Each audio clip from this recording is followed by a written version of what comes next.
हाँ जी बच्चों, तो क्या पढ़ रहे थे अपन जेनेटिक डिसऑर्डर पढ़ रहे थे, जिसमें कि दो प्रकार के विकार होते हैं, एक मेंडेलियन विकार और दूसरा गुणसूत्रीय विकार।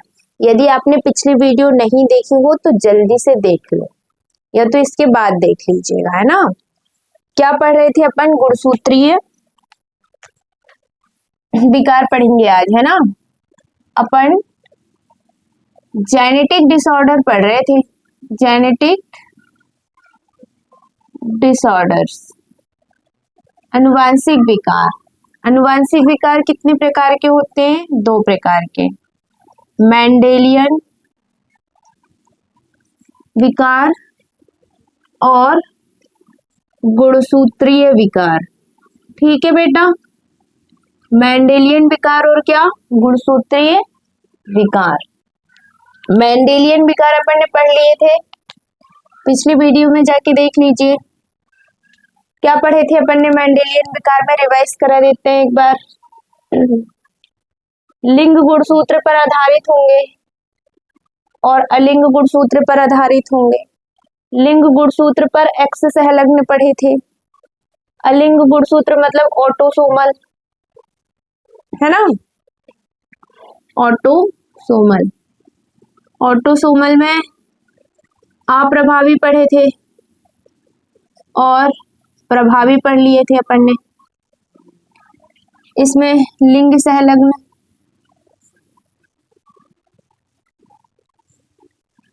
क्या थे? एक्स सहलग्न रोग थे।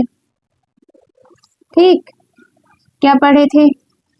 वर्णांतता, हीमोफीलिया, यहाँ phenylketonuria, sickle cell anaemia, ठीक, और थैलेसीमिया, सिस्टिक फाइब्रोसिस भी आता है इसमें। प्रभावी में माइटोनिक डिस्ट्रॉफी पढ़े थे और इनका डिटेल में अध्ययन अपन ने कर चुके हैं। अब आगे अपन क्या पढ़ेंगे? गुणसूत्रीय विकार। ठीक, तो चलिए गुणसूत्रीय विकार से स्टार्ट करते हैं।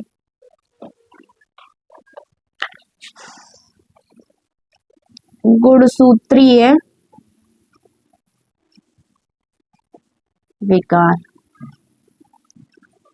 अब सुनो बच्चे, जो गुणसूत्रीय विकार होते हैं वो गुणसूत्रों की संख्या में परिवर्तन के कारण होते हैं, है ना। क्यों होते हैं? गुणसूत्रों की संख्या में परिवर्तन के कारण, परिवर्तन के कारण गुणसूत्रीय विकार होते हैं। क्लियर हो गया बेटे? गुणसूत्रों की संख्या में परिवर्तन के कारण गुणसूत्रीय विकार होते हैं। अब देखिए, जैसे अपन मनुष्य की बात करें तो आप जानते हो कितने गुणसूत्र होते हैं? टोटल 46। जोड़े में हम बोलेंगे तो 23 जोड़े कह देंगे अपन, है ना। जो 22 गुणसूत्र होते हैं वो ऑटोसोम्स होते हैं, मेल और फीमेल दोनों में एक जैसे ऑटोसोम्स होते हैं ना, ऑटोसोमल कह दो। और जो 23वां नंबर का होता है एक, वो क्या होता है? लिंग गुणसूत्र होता है, लास्ट वाला, जो कि मादा में क्या होगा? लिंग गुणसूत्र XX और पुरुष में क्या होगा? नर में XY। जानते हैं आप। तो या तो ये ऑटोसोम में कोई परिवर्तन हो जाए, ऑटोसोम ऐसे होंगे XX XX, ऐसे टोटल कितने? 22 जोड़े। तो इनमें कोई परिवर्तन हो जाए या लिंग गुणसूत्र में कोई परिवर्तन हो जाए तो इसके कारण गुणसूत्रीय विकार उत्पन्न होते हैं। समझ गए? ठीक, अब परिवर्तन कैसे हो जाएगा संख्या में इनकी? तो देखिए, पॉलीप्लॉइडी हो सकती है और एक होता है एन्यूप्लॉइडी। ठीक, पॉलीप्लॉइडी में क्या होता है कि पूरा एक नया सेट आ जाता है गुणसूत्रों का, गुणसूत्रों का पूरा एक नया सेट आ जाता है ना। बहुगुणिता कह देते हैं इसको अपन, बहुगुणिता। इसमें क्या होता है कि 2n होना चाहिए द्विगुणित, तो द्विगुणित की जगह त्रिगुणित हो जाए, 5 6 ऐसे पूरा पूरा का पूरा सेट ही आ गया, तो उसको पॉलीप्लॉइडी कह देते हैं।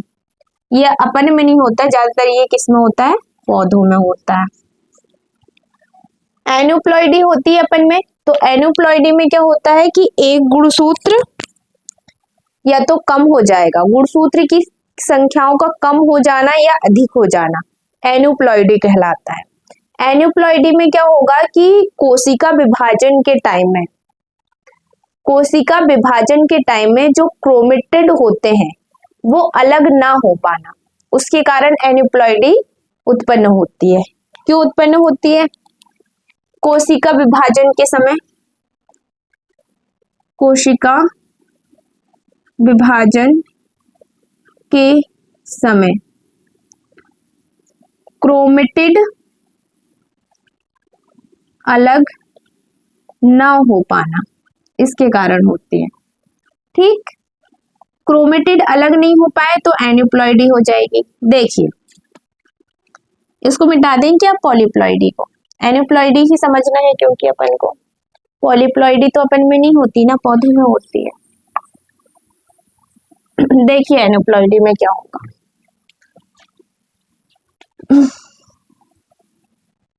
ये केंद्रक है, चलो अंदर बनाते हैं केंद्रक, ये गुणसूत्र है। ठीक, होमोलोगस क्रोमोसोम, सेल डिवीजन के टाइम में क्या होता है कि ये अपनी संख्या के डबल हो जाते हैं। ऐसे 2 क्रोमेटिड थे पहले, तो अब कितने क्रोमेटिड हो गए, 4। अब दूसरी सेल में जाने के लिए क्या होगा इनमें, कि देखो फिर से बताते हैं, मियोसिस 1 होगा, इनमें हो जाएंगे ये कैसे,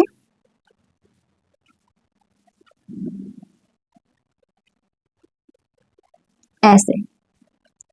लेकिन अब डिवीजन होगा तो एक में ये चला जाएगा पूरा, इसके क्रोमेटिड जो है वो अलग नहीं हुए, सेपरेट नहीं हुए, ऐसे चलेगा, और एक में तो खाली है, गया ही नहीं। या तो ऐसा हो जाए, होना चाहिए था ऐसा, देखो कि आधा आधा चला जाता, ये मतलब कि ये 20 से अलग हो जाते, टूट जाते, जैसे देखो ऐसे हैं ये, तो इसको यहां से अलग होना चाहिए, तो एक ये क्रोमोसोम बन जाएगा, दूसरा ये क्रोमोसोम, लेकिन क्रोमोसोम अलग ही नहीं हुए और कोशिका में विभाजन हो गया। तो यहाँ पर एक गुणसूत्र की अधिकता हो गई और यहाँ एक गुणसूत्र की कमी हो गई। तो गुणसूत्रों की अधिकता हो जाना या गुणसूत्रों की कमी हो जाना, ये क्या है, एन्यूप्लॉइडी। कोशिका विभाजन के समय क्रोमेटिड अलग ना हो पाने के कारण एन्यूप्लॉइडी आती है। ठीक,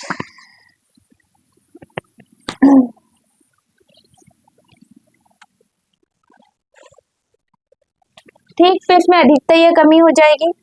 तो एन्यूप्लॉइडी जो है वो कई प्रकार की हो सकती है, जैसे कि मोनोसोमिक,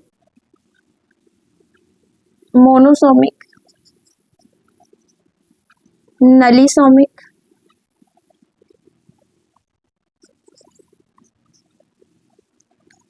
ट्राइसोमिक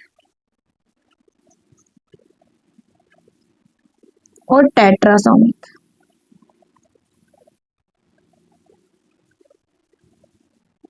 ये हो जाएंगे।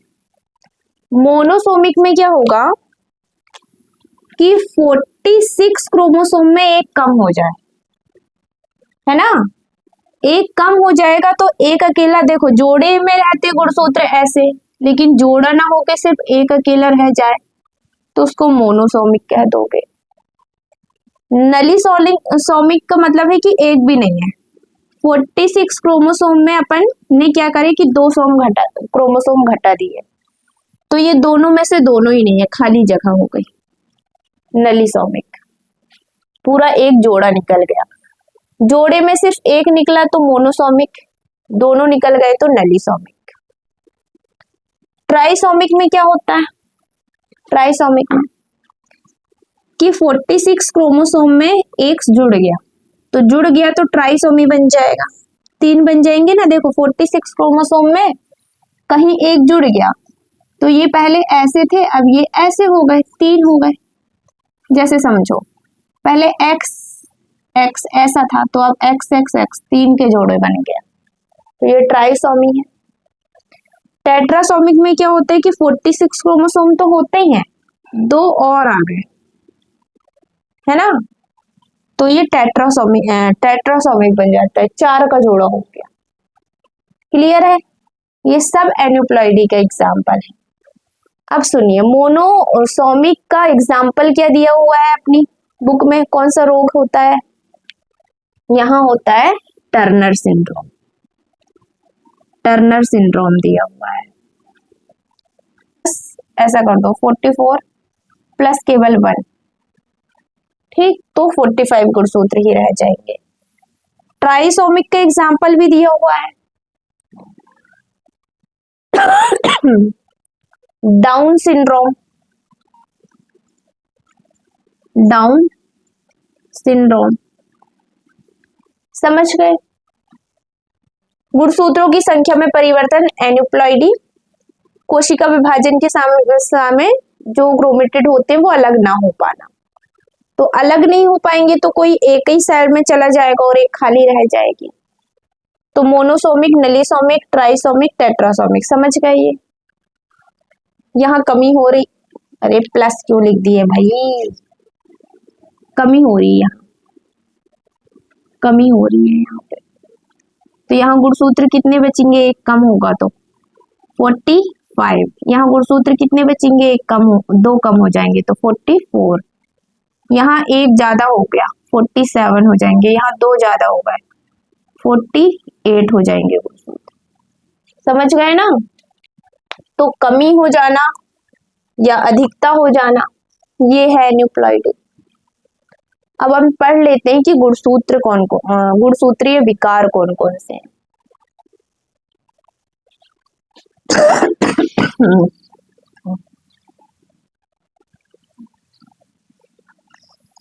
स्क्रीनशॉट ले लेना थोड़ा पोस्ट करके, है ना, इसका बताना भूल गए थे हम।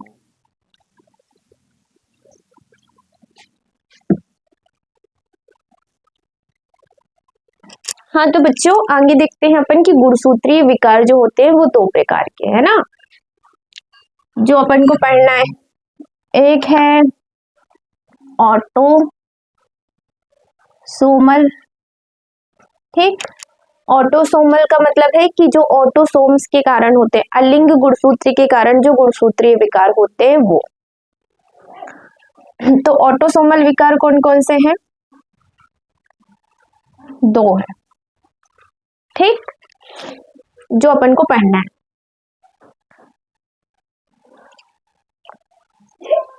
डाउन सिंड्रोम और एडवर्ड सिंड्रोम।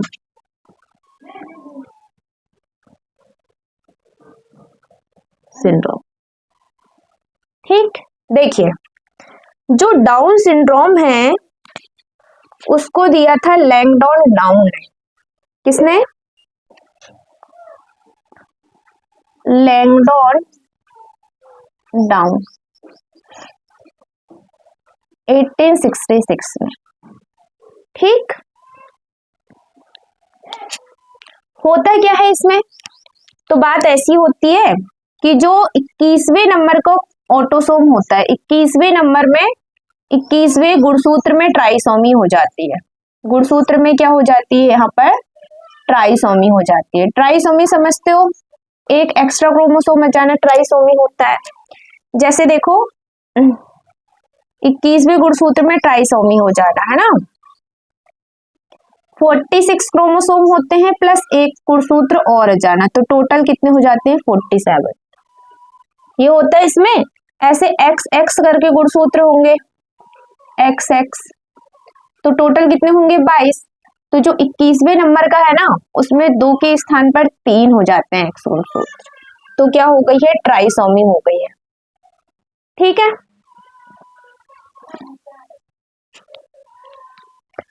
इसके कई लक्षण होते हैं, जैसे व्यक्ति का कद छोटा हो जाता है ना, मुंह चपटा हो जाता है, ठीक, ऐसे कई लक्षण हो सकते हैं। समझ गए। डाउन सिंड्रोम लैंगडॉन डाउन ने दिए थे, 21वें गुणसूत्र में ट्राइसोमी हो जाती है। एडवर्ड सिंड्रोम क्या होता है कि इसमें जो 18वां नंबर का गुणसूत्र है, 18वें गुणसूत्र में ट्राइसोमी में क्या हो जाती है, ट्राइसोमी हो जाती है। तो यहाँ भी 46 क्रोमोसोम में एक और बढ़ जाएगा तो 47 गुणसूत्र हो जाएंगे। ठीक, ये व्यक्ति, ये एडवर्ड सिंड्रोम वाले ज्यादा जिंदा नहीं रहते, 1 वर्ष बस जिंदा रहते हैं ये बच्चे। अब आ जाता है लिंग गुणसूत्र के कारण, है ना, लिंग गुणसूत्र के कारण गुणसूत्रीय विकार। ठीक, इसमें पहला आ जाता है टर्नर सिंड्रोम। Turners syndrome. दूसरा हो जाता है क्लाइनफेल्टर सिंड्रोम, क्लीनेफेल्टर्स सिंड्रोम। और अगला हो जाता है क्रिमिनल सिंड्रोम।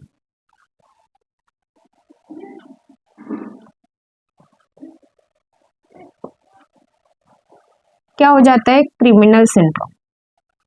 ठीक, तो देखो बेटा, लिंग गुणसूत्र के कारण होगा, लिंग गुणसूत्र 23वां नंबर का होता है, फीमेल में XX, मेल में XY।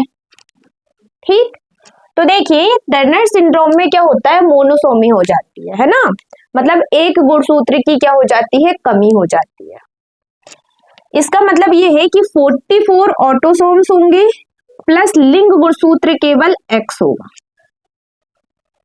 केवल X, मतलब कि एक की कमी, एक की कमी हो गई यहाँ पर टर्नर सिंड्रोम में। अब देखो एक की कमी हो गई तो टोटल गुणसूत्र होते हैं 46, कितने बचेंगे यहाँ 45। अब एक ही गुणसूत्र है X, तो ये महिला ही होगी, तो ये क्या होती हैं, मादाएं होती हैं। लेकिन दोनों X गुणसूत्र होते तो वो द्वितीयक लैंगिक लक्षण विकसित होते, एक ही लिंग गुणसूत्र है X, तो यहाँ द्वितीयक लैंगिक लक्षण विकसित नहीं होंगे, मतलब कि उसका वक्ष चपटा होगा, स्तन ग्रंथियां विकसित नहीं होंगी, अंडाशय जो है उससे अंडाणु मोचित नहीं होंगे। ठीक है, समझ गए। तो ये जो टर्नर सिंड्रोम से ग्रसित मादाएं होती हैं वो कभी मां नहीं बन सकती। ठीक, क्या हो जाता है ये टर्नर सिंड्रोम, कद छोटा होगा इनका। क्लियर हो गया। क्या याद रखना अपन को, 44 ऑटोसोम से प्लस X गुणसूत्र, मतलब टोटल 45 ही गुणसूत्र होते हैं, मोनोसोमी हो जाती है यहाँ। अगला है क्लाइनफेल्टर सिंड्रोम। क्लाइनफेल्टर सिंड्रोम में क्या होता है कि 44 ऑटोसोम्स होंगे प्लस XXY। तो देखो Y है तो स्वाभाविक सी बात है कि ये पुरुष होंगे। कौन होते हैं ये, पुरुष, मतलब दिखने में बिल्कुल इनकी बॉडी किसके जैसी है, पुरुष के जैसी, लेकिन एक एक्स्ट्रा में X गुणसूत्र है ना, तो मादा के लक्षण विकसित हो जाते हैं पुरुष में। किसके लक्षण विकसित हो जाते हैं, मादा लक्षण विकसित हो जाते हैं। क्या होगा अभी ये पुरुष, स्तन ग्रंथियों का विकास हो जाएगा इसकी बॉडी में, है ना, और ये लंबाई तो बढ़ जाएगी पुरुषों के जैसे, आवाज तो मोटी हो जाएगी, लेकिन स्तन ग्रंथियों का विकास हो जाएगा यहाँ पर। अगला है क्रिमिनल सिंड्रोम। क्रिमिनल सिंड्रोम में क्या होता है, 44 ऑटोसोम्स होंगे प्लस XYY। अब देखो 2 Y गुणसूत्र आ गए हैं क्रिमिनल में, 2 Y गुणसूत्र मतलब पुरुष वाला लक्षण ज्यादा विकसित हो गया। अब सुनो, ये तो है पुरुष ही, लेकिन एक्स्ट्रा में एक Y आ गया ना, पुरुष गुस्सा करते हैं, क्यों, तो ये बहुत ज्यादा गुस्सेल प्रवृत्ति का होगा, क्योंकि एक एक्स्ट्रा में Y आ गया है, गुस्सेल प्रवृत्ति का होगा, ये क्रिमिनल स्वभाव का होगा। ठीक, तो इसको कह देते हैं क्या, क्रिमिनल सिंड्रोम। अब इसी चीज को अपन एनसीईआरटी से रीड कर लेते हैं। देखिएगा,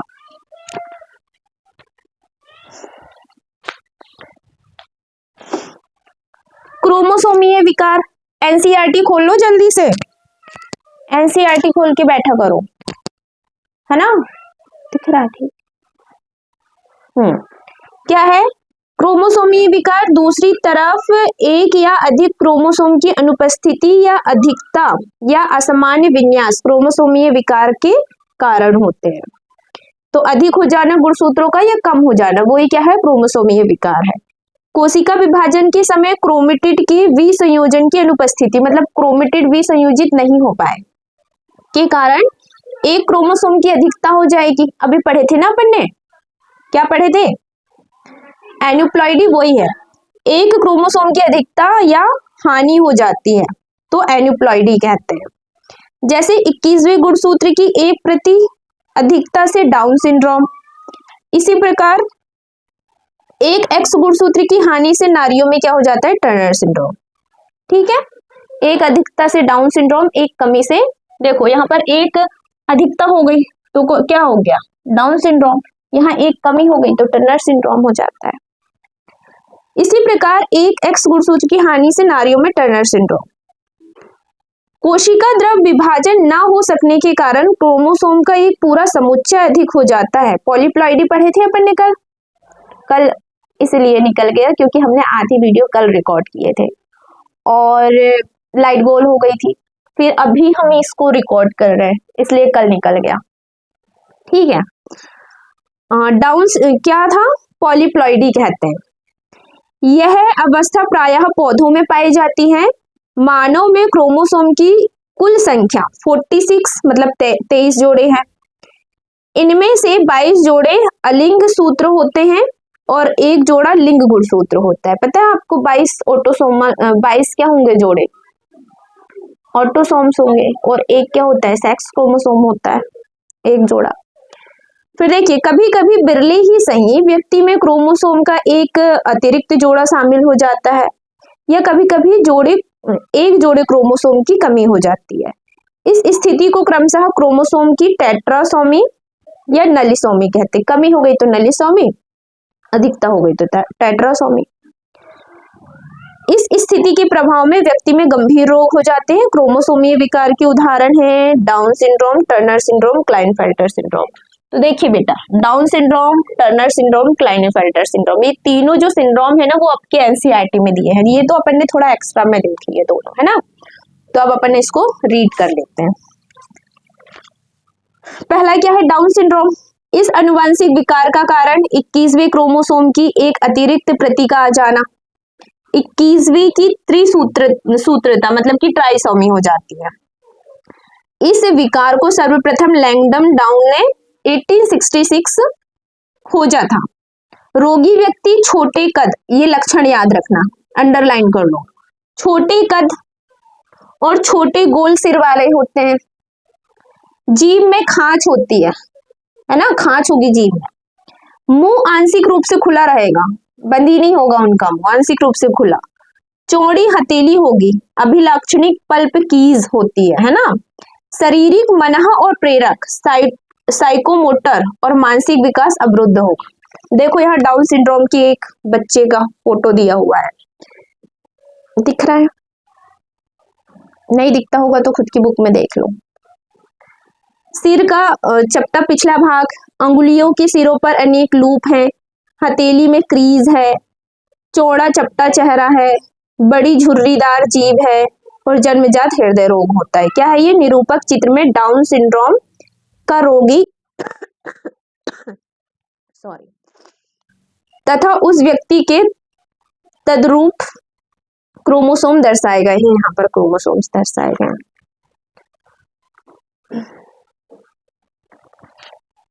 अगला क्या है? Klinefelter syndrome. इस अनुवांशिक विकार का कारण एक्स क्रोमोसोम की एक अतिरिक्त प्रतिलिपि है। एक्स क्रोमोसोम अलग से आ गया है क्लाइनफेल्टर सिंड्रोम में, जिसके कारण केंद्रक में 47 क्रोमोसोम XXY हो जाते हैं। ऐसे व्यक्ति समग्र रूप से तो पुप्रधान होते हैं, इसका मतलब है कि पुरुष होते हैं, किंतु मादा लक्षण गायनिको मैस्टिजी ये कह देते हैं यदि पुरुष में मादा के लक्षण हो गए हैं तो, अर्थात स्त्रीवत पुरुष वक्ष का वर्धन भी व्यक्त हो जाता है। ऐसे व्यक्ति कैसे होते हैं? बांझ होते हैं। ठीक है, अगला क्या है? अच्छा ये वाली फीमेल भी तो बांझ होंगी, क्लाइनफेल्टर सिंड्रोम में भी पुरुष बांझ होते हैं। अगला है टर्नर सिंड्रोम। देखो ये छोटा कद वाली जो है वो टर्नर सिंड्रोम वाली फीमेल है ना, दिख रहा है फोटो में, और ये जो है वो कौन सा है? क्लाइनफेल्टर सिंड्रोम वाला है, कद ऊंचा है, स्तन ग्रंथियां विकसित हो गई हैं। अगला है टर्नर सिंड्रोम। इस विकार का कारण एक एक्स क्रोमोसोम का अभाव है, मतलब कि एक एक्स क्रोमोसोम क्या हो जाता है टर्नर सिंड्रोम में? कम हो जाता है, अर्थात 45 क्रोमोसोम की स्थिति, एक कम हो गया, 45 क्रोमोसोम की स्थिति हो जाती है। ऐसी नारी बांझ होती हैं क्योंकि अंडाशय अल्पवर्धित होते हैं और द्वितीयक लैंगिक लक्षण का अभाव होता है। समझ गए? इनमें द्वितीयक लैंगिक लक्षण टर्नर सिंड्रोम में विकसित नहीं होते। क्लियर हो गया? तो बच्चों आज के लिए इतना ही रखते हैं, मिलते हैं फिर अपन अपने नेक्स्ट क्लास में। ओके, यदि आपको वीडियो पसंद आई है तो जल्दी से वीडियो को लाइक कर दो और चैनल को सब्सक्राइब कर दो। ठीक, बाय बाय। हाँ बेटा।